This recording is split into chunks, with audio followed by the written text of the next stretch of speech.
I was in my car, seatbelt already clicked, travel mug sitting in the cup holder, when my phone lit up on the passenger seat. I had been running 4 minutes behind schedule, which I'd been telling myself was fine since I left my apartment in Toronto at 6 in the morning to beat the cottage country traffic. The drive up to Muskoka was 3 hours on a good day, less in the dead of February when everyone with sense stayed home. I had a 10 o'clock meeting with the estate lawyer at the lodge, and I was not going to be the one who showed up late. I glanced at the screen expecting a road update or a message from the lawyer confirming parking. Instead, it was a text from my accountant. All capitals, no punctuation. The way he only ever typed when something was genuinely wrong. Do not go there. Call me right now. I stared at it for 3 full seconds. Then I turned the engine off. He picked up before I could say anything. His voice was low and tight, in a way I had never heard from him before. And this was a man who had guided me through audits and 3 rounds of estate paperwork without once sounding rattled. I need you to listen to me and stay calm, he said. Are you still in the city? I'm in my parking garage, I said. Good. Don't leave. I'm emailing you something right now and I need you to read it before you go anywhere near that property. The email arrived in 30 seconds. It was a scanned document, a provincial court filing. I read the header twice before my brain accepted what it was saying. An application to remove a co-executor on grounds of financial incapacity and emotional instability. Respondent. Me. Petitioners. My brother and his wife. I sat there in the dark of the parking garage, with the engine off and the February cold already starting to creep in through the door seals, and I read every page. They had attached supporting evidence. There was a screenshot of a bank statement that allegedly showed I had drained a joint holding account belonging to the estate. I had never touched that account. There was a letter signed by 2 of my brother's friends I had met exactly once at his wedding, describing me as volatile and unpredictable in the weeks following my father's death. There was a photograph. I almost didn't recognize myself in it. It had been taken at my father's memorial reception 3 months earlier at the lodge. I was standing near the dock, and in the photo, I looked disheveled, glassy-eyed, leaning against the railing at an angle that looked less like grief and more like someone who needed to be helped inside. Beneath the photo, in a typed caption, it read, Respondent exhibiting erratic behavior and apparent intoxication at the deceased's memorial service, in front of extended family and business contacts. I remember that moment.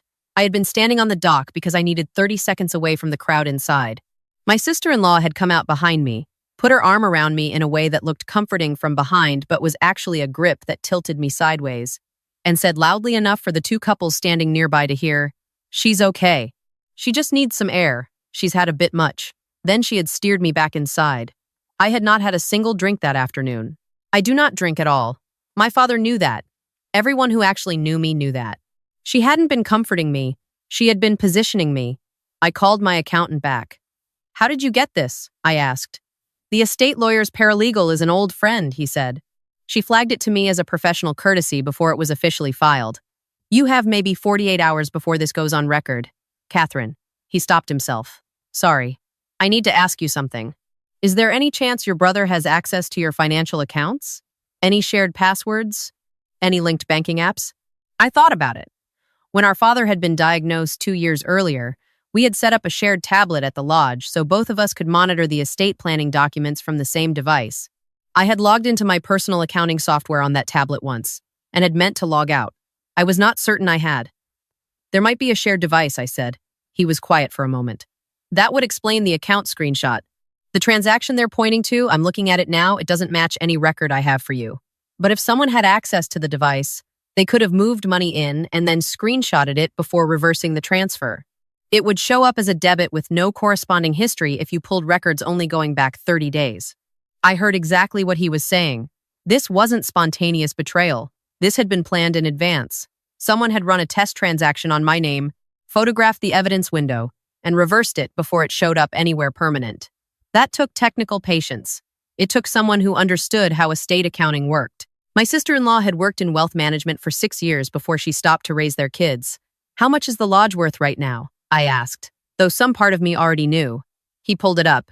Current market appraisal based on the Muskoka waterfront comparables your father commissioned last spring. $2.8 million. The outfitting business adds another $400,000 in assessed operating value. I pressed my forehead against the steering wheel. My father had built that lodge with his hands over 30 years. He had run fishing and canoe trips out of it, employed local guides, fed his kids every summer on the dock eating corn and watching the loons. He had made me co-executor specifically because he had trusted me to protect it. And my brother had been looking at it the same way someone looks at a lottery ticket they're about to cash. He couldn't access the trust while I was co-executor. Not without my signature on every major decision. If I were removed for incapacity, he would have sole control. The property could be listed and sold inside of 90 days. I sat up. The cold in the car had gotten real. I turned the engine back on, not to drive anywhere, just for the heat. Okay, I said. I need you to start pulling every transaction record connected to the estate for the last 8 months. Flag anything that doesn't have my signature or a clear paper trail. I'm not going to that meeting today. Before I went back upstairs to my apartment, I did one thing I told myself not to do. I opened Instagram. My sister-in-law had posted a story 40 minutes earlier. She was sitting at the kitchen island of their house in Oakville, in a cream-colored cable knit sweater with her hair pulled back, looking soft and sad in the way that photographs beautifully. She was speaking directly to camera. I've been really quiet lately, and I know some of you have noticed, she said. The truth is, our family is going through something hard right now. My father-in-law's passing hit everyone differently, and I think some people are struggling more than they're letting on.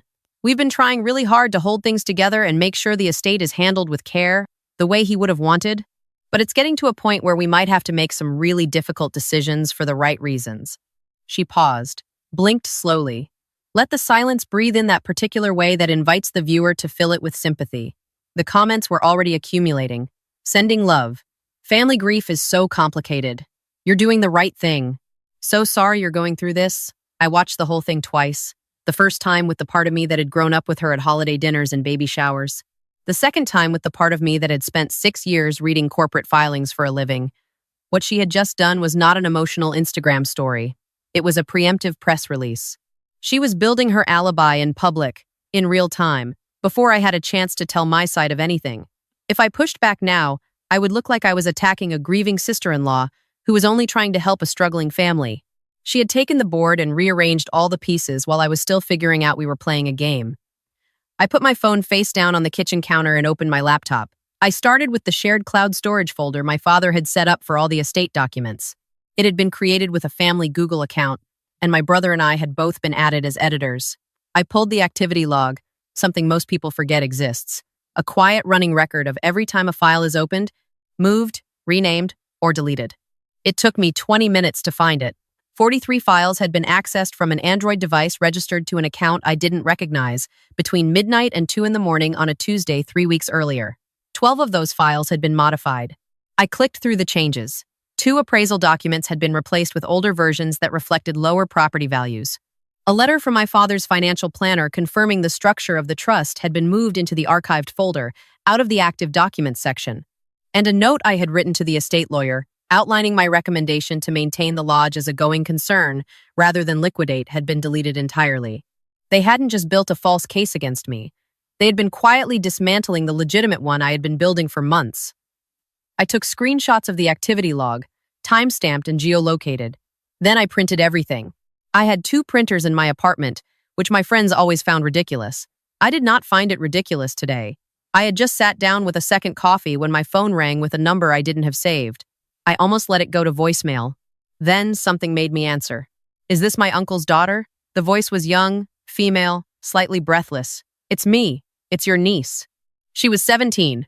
I had seen her at Christmas and at the memorial, but we had never been close the way I had hoped, mostly because my sister-in-law had always managed to keep a certain careful distance between us. I had chalked it up to personality. Now I wondered if it had been deliberate. What's wrong? I said. I can't talk long. Mom thinks I'm studying. Can I come over? I took the GO train. I'm already at Union.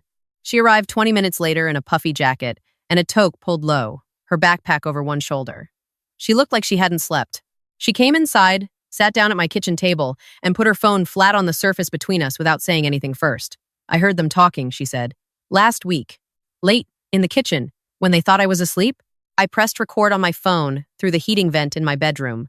I know that's weird. I know I probably shouldn't have. But I knew something was wrong, and I didn't know what else to do. She pressed play. The audio was slightly muffled, but completely clear. My brother's voice first, lower and faster than his usual register. The developer wants an answer by the end of the month. If we don't confirm, he pulls the deposit, and we're back to square one. My sister-in-law, calm, the way she always sounded when she had already decided something. We're not going back to square one. The application goes in Monday. Once she's removed, probate moves forward on our timeline. 6 weeks, maybe 8. And if she contests it, she can contest whatever she wants from the outside. Once she's off the file, her signature doesn't mean anything. A pause. The developer already wired the deposit. $200,000, held in trust. We just need to deliver the title. What about the Conservation Authority stuff Dad always talked about? A dismissive sound. That was never registered. He talked about it for years and never actually filed. I called and checked. My brother again, quieter. She's going to know we did this. She's going to know after it's done, my sister-in-law said. That's the difference. The recording ended. My niece was looking at me across the table with an expression that was part shame and part relief, and part something I recognized as the particular exhaustion of a teenager who has been carrying adult knowledge in a child-sized container, she said. They made me sign something. A statement. They told me it was just for the estate paperwork, that I was confirming I had seen you acting upset at Grandpa's memorial. I didn't know it was going to be used in court. I know, I said. You didn't do anything wrong. I didn't know what the Conservation Authority thing was, she said. The thing she said was never registered. What is that? And that was the moment the whole picture clarified. I called my accountant back that evening and explained what I had found. While we talked, I pulled up the Ontario Land Registry records for the property. It took 40 minutes and 2 cups of tea to navigate, but I found it. My father had not simply talked about a conservation easement.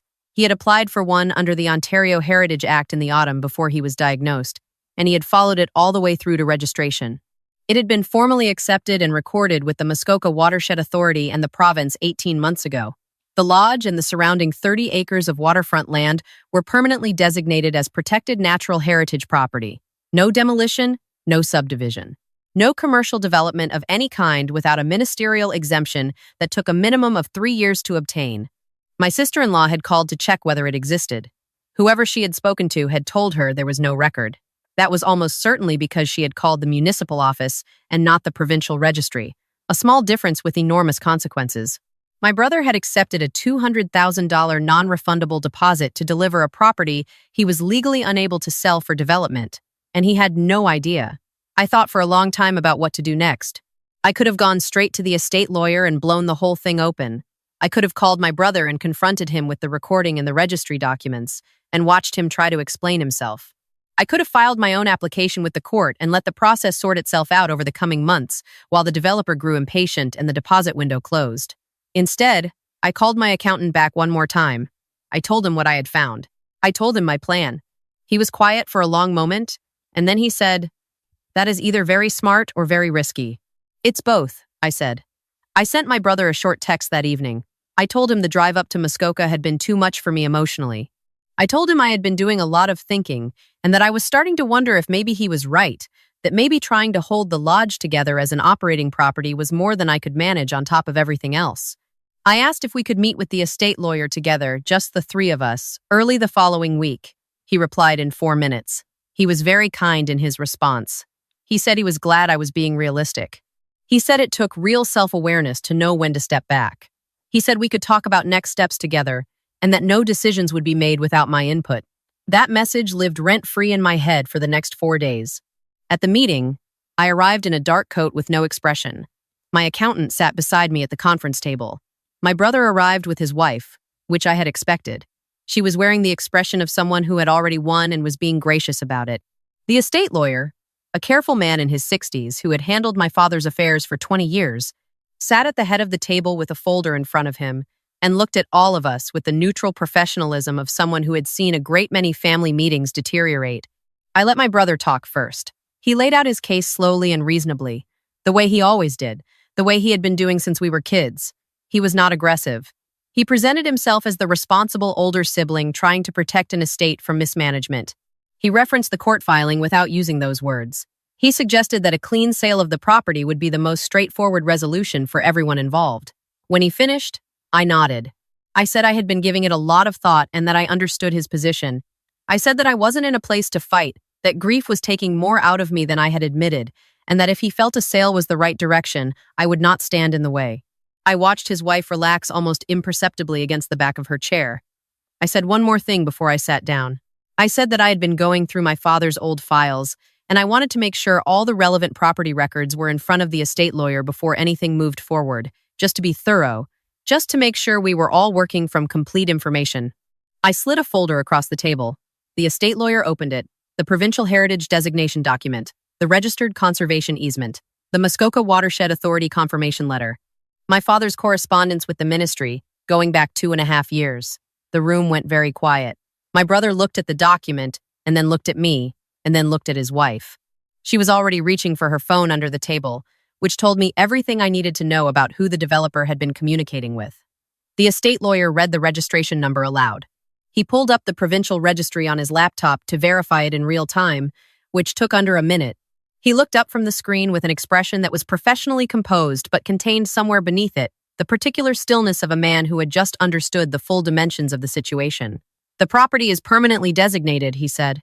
"Any sale contingent on residential or commercial development would be in violation of this easement.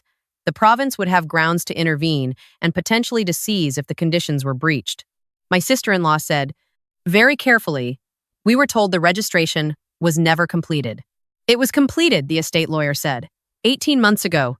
"It's on the public record." The developer found out the same afternoon. My accountant had a contact in the commercial real estate office and had quietly placed a call. The developer had signed a pre-construction agreement contingent on demolition and subdivision. The deposit was non-refundable, but the agreement itself was now void for misrepresentation of title. His lawyers moved fast. By the following Thursday, the RCMP fraud unit had opened a file based on a complaint from the developer's legal team. Wire fraud. Misrepresentation of property title in a commercial transaction. The $200,000 deposit had already been spent. Most of it absorbed into debt my sister-in-law had been carrying from a failed business venture she had not told my brother about, which was its own separate revelation that I had not planned for, but was not entirely surprised by. The week the RCMP came to their door, my sister-in-law had been posting content about the estate on social media. She had framed it as a transparency update for the extended family, another soft-focused performance in the same cream sweater, explaining that the lodge would soon be transitioning to a new chapter. She was mid-sentence in a video she was filming live from her kitchen, when her husband walked in from the front hallway with an expression she had apparently never seen on him before, followed by 2 officers. The live video cut off, but not before enough people had screenshotted the frame. It circulated through the family group chat within an hour. I did not share it. I did not need to. The court application for my removal as co-executor was withdrawn the following Monday. My brother called me 6 weeks later. Not to apologize exactly, though there were elements of apology embedded in the long and circuitous call, more to try to understand where things stood. I listened to him for a while. Then I told him that the lodge was going to be maintained as a working property, the way our father had intended, and that I was planning to hire a manager for the outfitting operation so it could continue running through the summer season. I told him that his share of the estate was intact, because I was not interested in taking anything from him. I told him that what I was not going to do was pretend this had not happened or allow it to determine the terms of whatever came next. He didn't say much after that. I think he understood. My niece came up to the lodge with me in April, the first warm weekend of the year, when the ice was just starting to pull back from the shore and the birch trees along the property line were doing that pale gold thing they do in early spring when the light hits them at the right angle. She helped me go through a box of my father's old photographs, the ones he'd kept in the top drawer of the desk in the main room. We found one of him at maybe 30 years old, standing on the dock in rubber boots, holding a walleye he'd caught, and grinning at whoever was taking the picture. She put it in a frame from the shelf and set it on the desk. We ate soup from a thermos on the dock in the late afternoon with blankets over our knees. The loons were back. They always come back to the same territory, year after year, which is a thing my father used to point out every single summer, as though we had never heard it before, and as though he was never going to stop finding it remarkable. I had thought, in the weeks before everything came apart, that I was fighting for a piece of property, a dollar value on a registry document, a line item in a trust. But sitting on that dock, I understood that what I had actually been protecting was something my father had known long before I did, that some things do not belong to the person who holds the title. They belong to the people who keep showing up. The ones who come back to the same place, the same dock, the same water, because that is how you honor the person who built it. My brother had looked at that and seen a transaction. My father had looked at it and seen a promise. I had spent months learning the difference, and now I intended to keep it.